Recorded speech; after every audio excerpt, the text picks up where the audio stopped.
everyone, and welcome back to the Rise Factor. I am your host, Sarah, and today I have joining me Claudio Conte, otherwise known as the Lover. Claudio, thanks so much for joining me today. Thank you for finally letting me be on your podcast. Thank you for finally joining. Yeah, it's more that one, isn't it?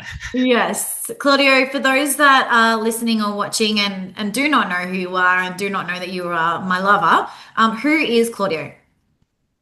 Claudio.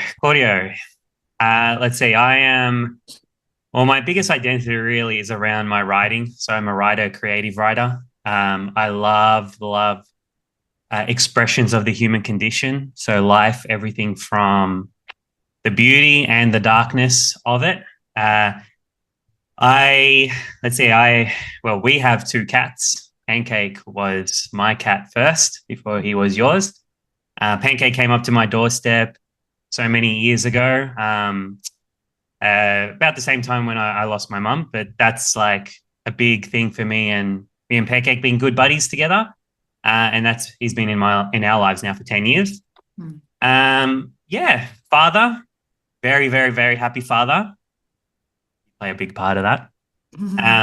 And yeah, just loving the year that we've had with Alistair and just everything that has come with fatherhood. So pretty much me.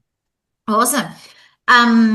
Yeah, Claudio, let's just, unravel that creative writing. So you've got your CDY Productions website. So if anyone would love to explore more about the human condition, and see, some of the beautiful writing that Claudio does, just a disclaimer, it does go deep, because that's the kind of humans that we are. And I know a lot of my clients that would be listening to this know that we don't do surface level. So if you want to go deep, you want to explore more into the human condition, have a look at some of the beautiful work that Claudio does, CDY Productions, to have a look at it as writing. Claudio, a lot of people don't know that you have lost both of your parents, and it definitely has shaped your trajectory now in life. And we've explored this in depth, and we've spoken about this, and death was something that I guess I never explored or really looked at, and you had to face that head on. So for those that perhaps have just been experiencing a grief recently, or are fearful to explore that one day we will die, and having gone through your experience, what is a piece of advice that you can give to them? I say go in as deep as you can with everything you feel with it. I think in life I mean, majority of things in life is done so to keep us alive, to keep us running away from death, to avoid facing it, to avoid knowing it. Like we're so I can't think of the word. Like we don't acknowledge it or see it until something really bad happens, and it's kind of comes out of nowhere. So when it does happen, or if it has happened, going so deep into what you feel is my highest recommendation. Like I think you're never gonna know what you're supposed to get out of doing something like that, but you will. And that was my philosophy, because my mum passed out of nowhere, and I was living on my own at the time, and I stayed on my own to deal with the the everything that came through it. The one question that kept coming into me to why was like, one day this is going to be for someone else. That's all that kept coming to me. Like what I'm experiencing now as the confusion that I had was, one day whatever I learn from here will help with someone else. And it has time and time again. So Yeah. that would be my recommendation there. Beautiful. Thank you for sharing, Claudio. Okay, so today there's a couple of things that we want to cover, and why I wanted you to come on, because your view of reality, how your mind works, the work that you've done on yourself through your experiences is quite phenomenal at a young age. Yes, I am dating someone younger than me, guys. But opportunity costs, and we want to talk about optimizing websites. So Let's talk about the opportunity cost because it was something that has come up and we've had discussions because whether we're a business owner or we're a BDM or we're in sales, some of the objections that we face is around I can't afford it or I don't have that money, I can't invest in that right now. And I think a lot of this can stem from the relationship that we have with money ourselves or our mindset when it comes to money, but also actually not understanding the opportunity cost. So you did a really great job at explaining this to me one day when we were walking down the road at the creek near where we live, and I think I did use it as an example towards someone. But for those that are like, okay, what's this opportunity cost that you're talking about, guys? Can you explain it, Claudio? Okay. Opportunity cost is one of my favorite things to explain, and just the meaning of it. So essentially, opportunity cost is the cost that outweighs any monetary spend that you were doing that because of what you lose that otherwise you would have acquired. So what I mean by this is that, say right now you had the opportunity to invest in something that's going to put you in a trajectory so far ahead, but you decide, no, not right now for whatever money reasons, whatever other reasons. Now, if you had a competitor or others were to do that, 6 months we all share. Like that time is not going to come back. If you believe truly that you by yourself will get to where you got to get to in 6 months, knowing that your history of what you got to there in terms of figuring out yourself was much longer, then the likelihood of that is going to be a higher cost because someone else will go, yes. And in that 6 months that they've shared with you, they have gone way further ahead. So not only did you lose what you think is the cost of the thing, but you lost the cost of all the components that you could have acquired from knowledge, upskill, and anything else that taps into it. Now, that's not directly just an investment, right? Like to a learning like your course, for example, but it could be a networking group. It could be something that does come with the cost, but puts you in front of the right people, the right time, that just moves the needle so much more fast forward. So that to me is one reason why like opportunity cost is in absolutely everything. So Yeah. Claudia, you did talk about a story that there was something that you needed to invest in and it was going to cost $700. mm, Can you tell us that story so that we can actually, put a real life example of how it mm, happened? yeah. So I've been in business 12 years. I've done 5 brands in that time. I have a company now. There's 12 of us in that. The very first time that I had, well, actually, there's a couple of opportunities. The very, very first one was me renting out the space of where I had to run my business. There was two options: part-time, full-time. I had to pay. I said, sign me up to full-time because it's going to make me work harder. Mm. So that was like, why would I half-ass something if I know that I can move?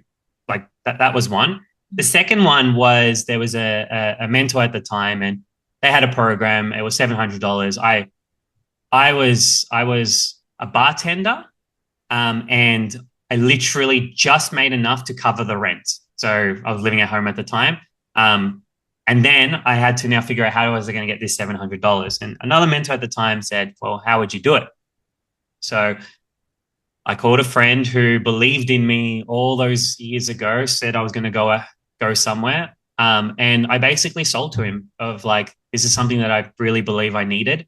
And I know that you backed me up. And I need $700. Would you lend it? And he said, so pretty much those exact words. I do believe in you. I'm gonna transfer it. In 10 minutes, it was in my account, and I paid for that course. What I learned then was that even though I borrowed that money, I made $700 in 10 minutes, which not only did the course teach me stuff, but that experience alone taught me way more that made me so much more revenue and success over the years just from that experience alone. So yeah, that was one of the big pieces of being like, well, I had the opportunity there and I figured out a way to make it happen, and then it transcended time. Mm. Yeah. I love that you said it transcended time. And I think this is so applicable when we've got BDMs, business owners listening right now who are helping guide people to make a decision to invest their money in their services that protects and secures or makes them more money, right?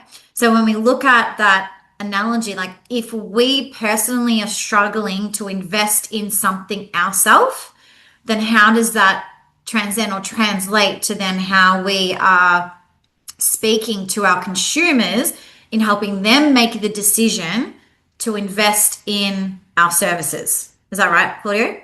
Yep. Spot Yeah. on. So where do they start? Like, how do they explore this? If someone's listening, going, well, I do want to do more things. I do want to invest in myself. I do want to do a course or personal development or, do some things outside of, the 9 to 5. Where do they start? How can they start with moving that needle forward? There's a saying I came up with in life, we're born, we learn, only to then have to unlearn so then we can relearn. And what that means is you're basically taught from a very young age, watching your parents, and then, 14 and 9 months, getting your first job. You're already in your what you're worth an hour phase. And what you're worth an hour phase will keep going and going and going and going. So what happens is we decide very quickly on anything we purchase based on the hours we work. So if I'm on $30 an hour, $40 an hour, then I have to go, well, what's that times how much that? And that's like 140 hours of my time. And and that can be a unconscious uh, like thing that people feel that about investing in something. So the first thing is knowing that you have to know what is your, as we're going to use the word, we've been using the word transcend. What is your transcendent value to yourself in the hour? Because, and I know in the BDM space, like you'll make income from like commissions, and then you have to also think from bonuses, and then also opportunities of like career pathways, progressions, partnership, like becoming partners in businesses. Like there's so many different routes that all then influence dividends into your career. You cannot have a dollar per hour mindset.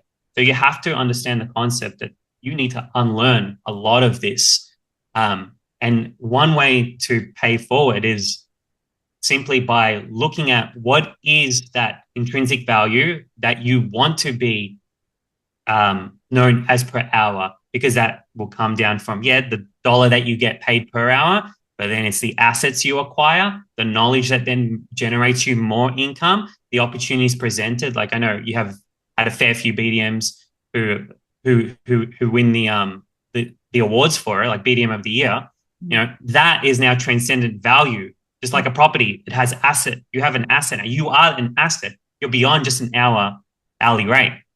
And so that's where I always start with anyone coming from mindset of like, how do I break out of the component and be like, oh, that's a lot of money, because it's not in comparison to what you get in return. Yeah, that's right.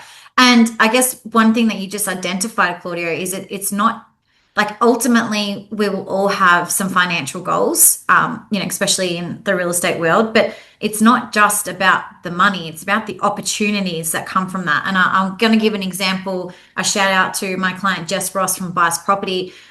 Just this week, she shared publicly that the opportunities that came from doing the program has been tenfold from the investment, right? The referral partners that she's created, the doors that she's been able to get into, the people that she's been able to meet has then led to the financial gain. So we need to look at it from that aspect as well. So I think that's some really great mindset shifts then.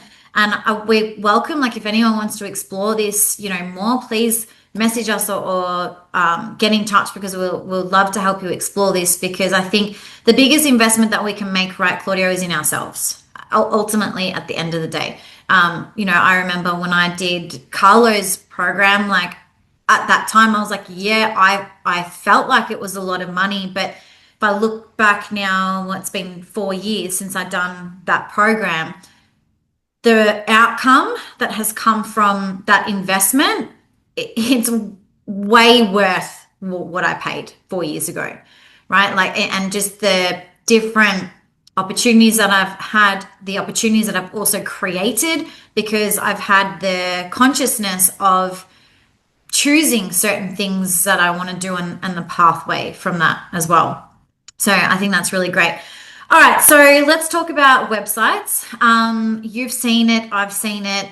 There are a lot of shit websites out there. And we're not even just talking like shit websites. We're talking about websites that are essentially just a page and don't perform, don't have the relevant information on there that consumers want to see, have no real lead generation tools or lead magnets or ways that people can interact on their website. So, Claudio, your main business is.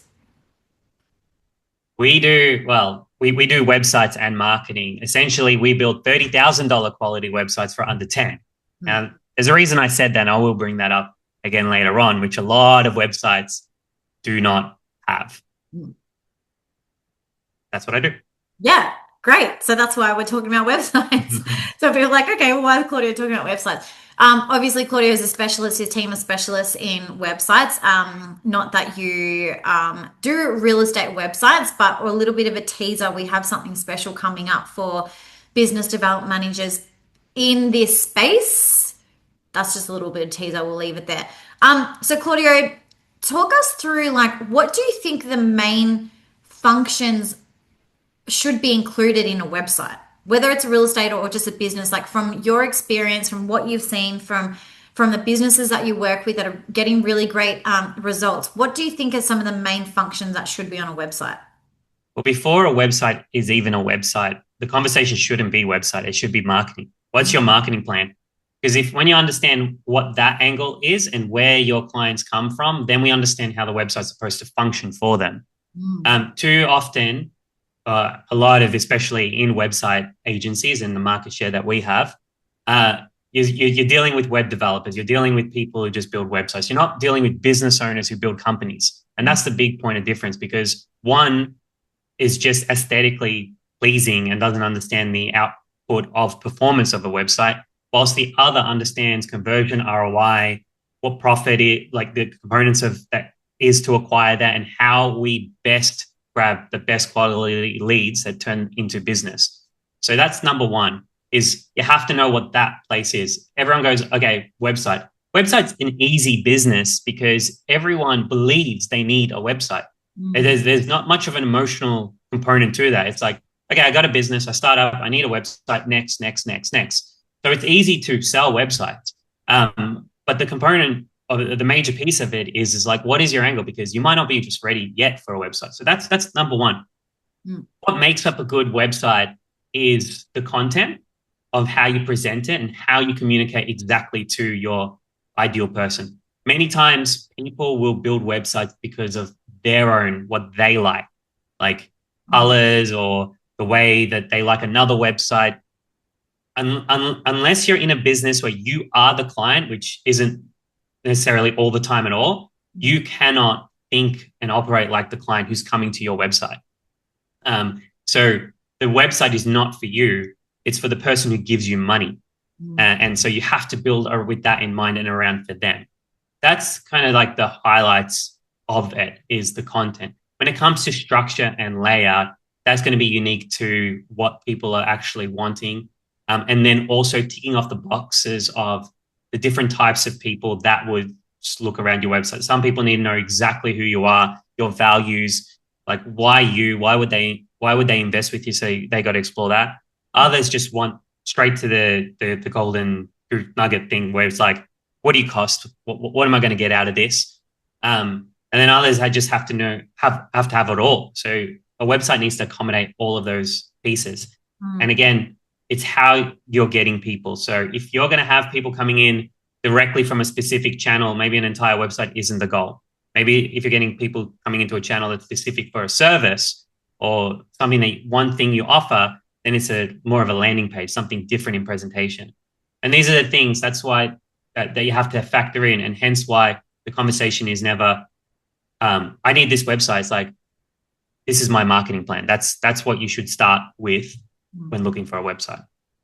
So before the marketing plan, I would say then, Claudio, because you also have been a brand specialist, branding first, or is it actually the research of the consumer or your ideal client first, then branding, then marketing, then content, and then the website? Would that be the order that you would suggest? You have to have a service or product that solves a problem and there's a damn need for it. Like that's number one. If the product, I look at products as two parts. It's either a needs product or a luxury product. If it's a luxury, it's like a service or a product that you don't actually need. So you really need to sell on the desire of it. When it's a needs product and service, which by the way, needs services are much easier to sell. It's easier to sell a website than it is to sell marketing growth because people need the website. Like, so it's that sort of same thing. You need to know what that need service is and then focus around that. That becomes your main lever for a website, especially if it is your bread and butter and especially if it's the first service they come to you. Before then, you can offer what we call as cross-sell or upsell different service and products to that. If you know what that service is, that's where you start. Yeah. And then the second part is market research on where do they hang out? Because your people might not come to a website or Google search you, for example. Your people might only come to you through Facebook, for example, like just organic search or sponsored ads. Like maybe they would never, ever consider that, or by referral only. Like, so it really depends on those pieces. Brand is, but I'm all, as a brand specialist, I'm always big on having a strong brand. And you got two ways to build brands. You either build a personal brand where you are the brand, or you build a company brand. And if you build a company brand, that's basically a brand that harvests your values and beliefs in that as an entity, so you can pull away and everyone it attracts, your clients, your team, your partnerships, they all share in value. Those are your three big avatars. So in brand, if you tick all of those as a company, you pull yourself out. Like my brand runs without me. You wouldn't know who the business owner is really. So you have to figure out which direction you want to go there, and then build a strong, solid brand, which that's a conversation for another time, but helps build very quickly when you do have a clear, defined brand. Yeah. So like for the BDMs listening, and I guess, I suppose what we're finding is that there are a lot of real estate businesses that they have the real estate website, they've got their brand. Like, yes, there's an about me section on their property management team, but in terms of the need or the service, if there's a landlord who is Googling property management specialist in an area, there's no content that speaks enough to what they are requiring. And that's what we're seeing in this space. And their personal branding then in that property management space isn't loud enough to shift through just the brand, right? So they might know, for instance, an example, Ray White, okay? But the individuals who are actually out there providing that service to that investor isn't clear enough, or the content isn't there on their websites to speak to an investor who may be deciding between one office to another office. So for these BDMs or business owners listening right now, and then going back to that functionality piece, Claudio, what are some things that you feel that should be included on their website then? Very first thing is the offering. It's like what stands you out as an offer that's too good to be, well, no, not too good to be true. I'd say that's irresistible. That's like, wow, it would be silly for me not to be speaking to this person, because what I'm looking for here is ticking all the boxes, even boxes I didn't even know needed to be ticked. Yeah. When you're very specific and clear about that, you can present that in your website, and that's going to speak volume as a reference point for all the work that you do when it comes to the attraction marketing of people going there. It becomes almost like your own personal sales assistant. Become very specific, clear in that. That's like one major component. The other is user experience. If you go to a website and everything's a bit messy, like content everywhere, it's dull, that impression isn't that great, you're not going to really hang out there. It's kind of like going to a shop you don't really want to be in. Um, and playing off that experience, like if you're with your partners, you go into a shop, you pull out your phone, for example, and you're kind of like, yep, whatever. You're not. It is not for you. It's not designed for you. If it's like unisex both ways, how do you make it so it's attractive to that? And the experience has to translate the very same way online. How do people get greeted? How do you navigate the store without bumping into stuff and it's all clustered and crowded? Like you don't want to be in there. So having that understanding that it's always about the user. It has to be always about the user. Yeah. That's what makes a really solid performing website. I love that. And like I just had so many ideas just then when you said, Claudia, like in terms of offering, because I see some of them, these sponsored ads come up. Like there are some businesses who are doing the sponsored ads with an offer or a resource or a downloadable, but they're not having something that really stands out. Like for an example, BDM's directors that you're listening, like for investors who are looking at making a decision buying a property, what is that offer? How do they come to you to and go to your website and look at that, like this is everything they can do for me, and I haven't even purchased a property yet, because there's a need for that, right? Because so many investors have made the wrong decision, or yes, they've just relied on a buyer advisor. Like Claudio, we know someone really close to us that have used buyer advisors, and unfortunately their properties have not worked out, or there's been issues. Whereas if they had a property management professional or a BDM helping them, it would be a completely different experience. So there's a space here that I feel like is missing in the property management space. And so if we go back to what Claudia was saying, I would say look beyond the management team. Like a lot of investors know that yes, they can go to a property manager and they can manage the property, but what is the actual offer beyond the management? And then looking at the user experience, well, how are you taking them through that journey when they're on your website? Like, can they find out more information? Can they have a downloadable? Can they click on something and a video comes up of you or talking more about that? Like we can get so creative in this space. So I think you've explained some really great pointers there, Claudio, and even now, like one of your referral partners, has a great product as well that can plug in to websites for in terms of speaking to someone as well, which is great, because a lot of the time we look at people want answers then and there too. They're looking at something, sparks their interest. They want to be able to go, oh, maybe I want to find out more about that. So also having that functionality in websites as well. Claudio, because you know so much about what I do and so much about BDMs and business owners, and you see a lot behind the scenes of what we do, what is a couple of things that you could give advice to some BDMs that are really looking to grow in their own businesses over the next 12 months? BDMs or as well as business owners? Yeah, both. Take your pick. Well, I'm sure, no doubt, you've used it time and time again, but you are a business within a business. It's BDMs, like that's your role. Your role is growth. Your role is building an asset. And so you have to have the embodiments of not all traits of what a business owner, because that is a lot of responsibility. You don't need to have all that, but there is the marketing and sales growth component, which, believe it or not, many business owners don't even have. They come into the space good at what they do and don't do the thing that they're supposed to do, which is marketing and sales. So you're already in a position to be a massive leverage of that. So my big advice is understand money, value money. I had an old mentor who taught me this really nifty trick in terms of how to be accepting of holding and maintaining a lot of money. And basically, it's actually holding onto real cash. She taught me how you could guess what someone's salary is based on how comfortable they were with the amount of money they held in their wallets.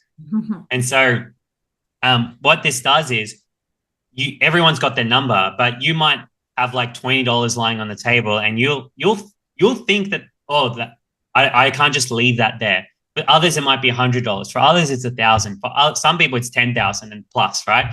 And so if you want to be comfortable with managing a lot of money, and by the way, this also translates to bigger properties, right? Like you might freak out trying to Yeah. manage a $2,000 a week property versus a $600 a week property. So your experience of talking to an investor might be really different because you might not be confident in that. And that's literally just a money thing.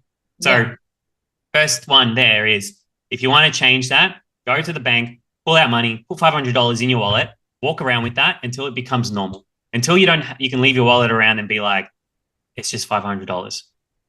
That's the first one. Do another one? Yeah. Yeah. Yeah. Okay, another one is understanding compound. Now, compound is really relevant in your industry because as you build portfolios and your investors' portfolios, we're compounding equity, we're compounding the value of assets. So, how do you understand to do this for yourself if you can't go out and buy all these properties? Well, the cool thing is you can do it right from as little as 5 cents. Now, if I gave you two dollar figures, so I had 5 cents in my hand and I had a $50 note, and I said you get to have one. Which one would you like? Majority of people are going to choose the $50 because it's like the bigger value. But here's the thing: you grab that 50, you spend that 50. If I give you the 5 cents and then I go, turn this 5 cents into 10 cents, then turn that 10 into 20, then 50 cents, then $1, and so forth. How are you going to do it?